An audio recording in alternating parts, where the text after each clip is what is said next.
I never expected to be humiliated at my own sister's engagement party. The lights were warm, the smiles rehearsed, and her voice carried easily when she laughed and said I was just admin at a courthouse.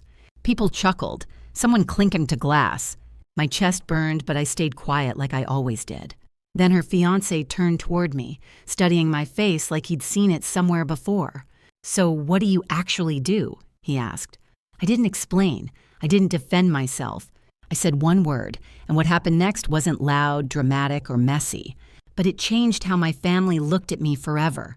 Welcome to Martha's Stories. I share new life stories here every day, and I'd really appreciate it if you hit subscribe and liked my video. Drop a comment down below telling me where you're watching from and what time it is for you, right? Now, I read every single comment, and it helps me to know I'm not alone in this. My name is Verity, and for as long as I can remember, my family has loved neat labels. The kind you can say quickly at dinner, the kind that don't invite follow-up questions. My sister Evelyn was always the impressive one. Ambitious, charismatic, the kind of person who could walk into a room and make it orbit around her. And me, I was the quiet one, the reliable one, the one who worked at the courthouse. That phrase followed me everywhere. Thanksgiving tables, birthday dinners, casual phone calls with relatives who hadn't seen me in years. "So you're still doing admin work?" they'd ask, smiling like they were being kind. I'd nod. "Yeah, still there." And the conversation would move on. What they didn't see was how carefully I'd learned to stay invisible around them. Not because I was ashamed, but because every time I tried to explain, their eyes glazed over. I learned early that my accomplishments made people uncomfortable, especially Evelyn. So I softened my words, rounded the edges, let them believe the smaller version of me, because it kept the peace. At home, the pattern never changed. Evelyn talked. Everyone listened. My parents leaned in when she spoke about her work, her milestones, her plans. When I spoke, forks scraped plates. Someone reached for more wine. It wasn't cruelty. It was habit, and habits are hard to break. There was only one person who ever looked at me differently. My cousin Lily. She noticed the late nights, the way I carried myself, the way my phone buzzed at odd hours. She knew the truth even when I never said it out loud. Sometimes she'd squeeze my hand under the table like she was reminding me I wasn't invisible. Everywhere. I told myself I didn't need validation from my family. I told myself their opinions didn't matter. But that was only half true because every time Evelyn laughed at my courthouse job, something inside me tightened. Not anger, not yet. Something quieter. Something heavier. By the time her engagement party came around, I already knew how the night would go. I'd arrive early. I'd help where I was needed. I'd smile when introduced. I'd leave before anyone noticed I was gone. I didn't expect respect. I didn't expect curiosity. What I didn't expect was to be cornered by a question that refused to let the lie survive another minute. The engagement party was exactly what you'd expect from Evelyn. Picture perfect, overdone, and carefully designed to impress. String lights stretched across the backyard like a stage sunset, white flowers everywhere. A banner with their names hung so high it felt like it was watching us. I arrived early because that's what I always did. Before I could even set my purse down, my mom handed me a stack of napkins and pointed toward the drink table. "Can you help over there?" she said, already turning away. No eye contact, no question mark. By the time guests started arriving, I'd already refilled ice twice and wiped down a counter no one had used yet. I told myself it was fine. I was used to this role, useful, quiet, out of the way. Then Evelyn arrived. She stepped out of the car, glowing diamond, catching the light as if it had its own spotlight. People gathered around her instantly. Compliments flew, cameras flashed. Her fiancé, Daniel, followed close behind, polished, calm, smiling, like someone who knew how to hold a room without trying too hard. He shook hands, thanked people, listened more than he spoke. At first, he barely looked at me. Evelyn made sure everyone knew how successful he was. Big wins, big payments, big numbers that sounded impressive but blurred together after a while.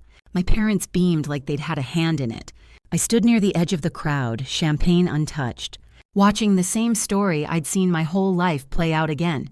Then Evelyn noticed me. "Come here," she said, waving me over like an afterthought. I don't think everyone's met my sister. She wrapped an arm around my shoulder and smiled wide. This is Verity. She works at the courthouse. A few polite nods. Mild interest. She's just admin. Evelyn added, laughing. Keeps things organized. Answers phones. You know how it is. Someone chuckled. Another person smiled like that explained everything. I felt the familiar heat rise in my chest. The old instinct kicked in to smooth it over, to stay quiet, to let it pass. I looked down at my glass and took a slow breath. This wasn't new. This was just louder. But Daniel didn't laugh. He was watching me now, really watching. His smile faded just slightly. His eyes searched my face like he was flipping through memories that didn't quite line up. I saw the moment of hesitation, the pause that didn't belong. Dinner was announced, and we moved to the table. I took a seat near the end, exactly where I was expected to be. Toasts were made. Evelyn soaked it all in, then she raised her glass again. Some people argue important cases, she said, nodding toward Daniel, and some people answer phones. Right, Verity. Her eyes flicked toward me, daring me to react. That's when Daniel turned fully in his chair and looked straight at me. Wait, he said slowly. Verity, what exactly do you do at the courthouse? The table went still. Every eye shifted in my direction, and suddenly there was nowhere left for the lie to hide. For a moment, no one spoke. Not because they were being polite, but because the question didn't fit the script. It hung there awkward and exposed like a wire pulled loose from the wall. I felt every pair of eyes on me, felt the weight of years pressing into my shoulders. I didn't answer right away. I looked down at my hands resting on the table. One thumb traced the rim of my glass. The wood beneath my fingers was cool, solid, real. I could hear the low hum of the outdoor lights, the faint clatter of dishes from the kitchen. Life continuing even as something quietly cracked open. In that pause, 1,000 small moments rushed in.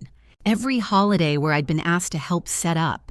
Every dinner where my work was summarized into a single word that made people comfortable. Every time I'd chosen silence because it seemed easier than watching disappointment flicker across my parents' faces. I remembered standing in my apartment late at night, shoes still on, rereading notes, preparing for another long day, knowing none of it would ever be mentioned at the table. I realized something then. I hadn't been protecting them by staying quiet. I'd been protecting the version of me they preferred, the smaller one, the one who didn't challenge anyone's pride. Across from me, Evelyn was smiling too hard. Her jaw was tight, eyes sharp like she could sense the shift, even if she didn't understand it yet. My mother stared at her plate. My father reached for his glass and stopped halfway, unsure. Daniel was still watching me, not impatient, not mocking, just waiting. The old instinct told me to soften it, to say something vague, to keep the peace one more time. But another feeling rose up calm and steady, not anger, not revenge, clarity. If I spoke now, the truth would land. If I stayed silent, the lie would keep living, and I would keep shrinking to make room for it. I understood then that this wasn't about embarrassing my sister or proving anything to a table, full of people who had never really asked. It was about refusing to disappear anymore. I straightened slightly in my chair, set my glass down. The sound was small, but it cut through the quiet. My heartbeat slowed. The fear I'd carried for years loosened its grip just enough. I looked at Daniel first, then at my parents, then finally at Evelyn. And I knew whatever came next, there was no going back to who I'd been before this question. I didn't raise my voice, I didn't smile, I didn't explain. I said one word, judge. It landed softly, almost politely, but the effect was immediate. The air shifted, not dramatically. No gasps, no shouting, but like someone had turned off the background noise of the world. Conversations died mid-breath. Forks paused halfway to mouths. Even the string lights seemed to hum louder in the sudden quiet. For a second, no one moved. My mother's face drained of color so fast it startled me. Her lips parted, then closed again, like she was searching for a sentence she'd never rehearsed. My father blinked hard, his hand tightening around his glass before setting it down carefully, as if it might shatter if he wasn't gentle. Evelyn laughed. It came out sharp and brittle. "Oh my God," she said, waving a hand. "Very funny." I didn't look at her. I kept my eyes on Daniel. He hadn't laughed. He hadn't moved at all. His expression had changed in a way I recognized instantly. Not confusion, not anger, but recognition, finally snapping into place. He leaned back slowly, studying me like he was reassembling a memory piece by piece. "Judge," he repeated quietly. Then his eyes widened just a fraction. "Verity Cole," he said. "The courthouse downtown." No one breathed. "You presided over my case last year," he went on. "The one with the corporate dispute. I stood in front of you more than once." The silence deepened, heavy and undeniable owl. Evelyn's smile froze. "What are you talking about?" she snapped, turning toward him. "She works admin. She answers phones. You've met her like twice." Daniel didn't look at her. "I know what admin work looks like," he said calmly. "And I know what a judge looks like." He looked back at me. "You were fair, direct. You didn't grandstand. You listened. That's why I remember." My father finally found his voice. "You're a judge?" he asked, disbelief thick in his tone. "Since when?" 3 years, I said evenly. My mother shook her head as if the word itself didn't make sense. "But you said you were assisting someone." "You said I was," I replied. At the beginning, no one ever asked after that. That was when it hit them. Not all at once, but slowly, painfully. The realization that the story they'd been repeating for years hadn't been corrected. Not because it was true, but because it was convenient. Because it didn't threaten the balance they were used to. Evelyn pushed her chair back slightly, eyes darting between faces. "This is ridiculous," she said. "You let everyone believe you were admin. Who does that?" I met her gaze for the first time. "I didn't lie," I said. "I stopped correcting you." Her face flushed. "You did this on purpose," she snapped. "You waited until my engagement party to embarrass me." I shook my head. "You embarrassed yourself. I answered a question you asked in front of everyone." She turned to Daniel, her voice rising. You knew she was a judge and didn't tell me I didn't know." He said, "I never connected Judge Cole to your sister. You never said her last name. You never let her speak." That landed harder than anything I could have said. Around the table. Reactions rippled outward. My uncle stared at his hands, muttering something under his breath. My grandmother reached across the table and squeezed my wrist gently like she'd been waiting for. This moment longer than anyone. "I always knew," she said softly. "You carried yourself differently." Evelyn stood up so abruptly, her chair scraped against the stone patio, the sound slicing through the stillness. "This is my night," she said, her voice shaking now. "And you've ruined it. You always do this. You always find a way to make it about you." I stayed seated. I didn't say anything. I replied calmly. "Until you mocked me. Until you reduced me to a joke in front of your fiancé and our family. That wasn't accidental. That was a choice." Her mouth opened, then closed. For the first time, she didn't have a ready comeback. Daniel stood slowly. "Evelyn," he said carefully. "The way you spoke to her, she cut him off. Don't. You're supposed to be on my side." "I'm on the side of the truth," he said. "And I don't know how I missed this. How I let you talk about your own sister like that." That was the moment it broke. Not loudly, not explosively, but completely. Evelyn looked around the table and realized the orbit had shifted. The attention she'd always commanded wasn't hers anymore. No one was laughing. No one was defending her. Even my parents sat frozen, caught between the daughter. They'd always praised, and the one they'd never truly seen. "This is unbelievable," she whispered. "You think you're better than me now?" I shook my head. "No, I think I finally stopped pretending to be less." She stared at me for a long second, something raw and frightened flickering behind her anger. Then she turned and walked inside, heels striking the floor like punctuation marks at the end of a sentence. Daniel hesitated, looked at me. There was conflict in his eyes, but also respect. "I need to talk to her," he said quietly. I nodded. After they left, the table stayed silent. Champagne went warm, plates sat untouched. My mother finally reached for my hand. "Why didn't you tell us?" she asked, her voice small. I didn't pull away because every time I tried to be seen, I said, "You looked away." No one argued with that, and in that stillness I felt something unfamiliar settle in my chest. Not triumph, relief. Like I'd finally set down a weight I'd been carrying for years and realized I didn't have to pick. it back up. The next morning, I woke up to a quiet phone and a strange sense of calm. No dread, no replaying the night in my head, just sunlight through the blinds and the steady hum of the city outside my window. Then the messages started coming in.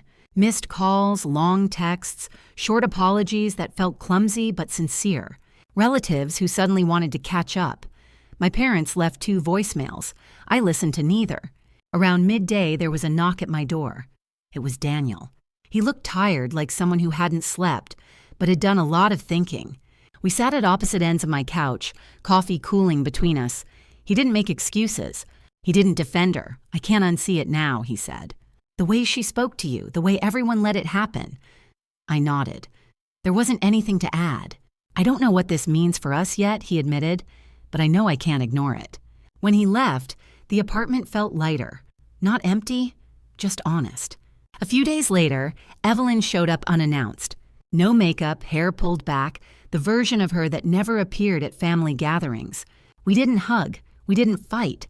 I was scared, she said finally, of being ordinary, of being second. I believed her. I'm not here to compete. I told her I never was. She nodded slowly like she was hearing that for the first time. We weren't suddenly close. Nothing was fixed overnight, but something had shifted. My parents started asking questions and actually waiting for the answers. Lily smiled at me across dinner tables, and for the first time, I didn't feel the need to explain myself at all. I used to think staying quiet was the same as being kind. I was wrong. Silence didn't protect anyone. It just taught people how small they could make me. The truth is, you don't owe anyone a smaller version of yourself just to keep the peace. If you've ever been there hiding your growth so others feel comfortable, you're not alone. Share your story in the comments, and if this resonated with you, hit subscribe. You deserve to be seen.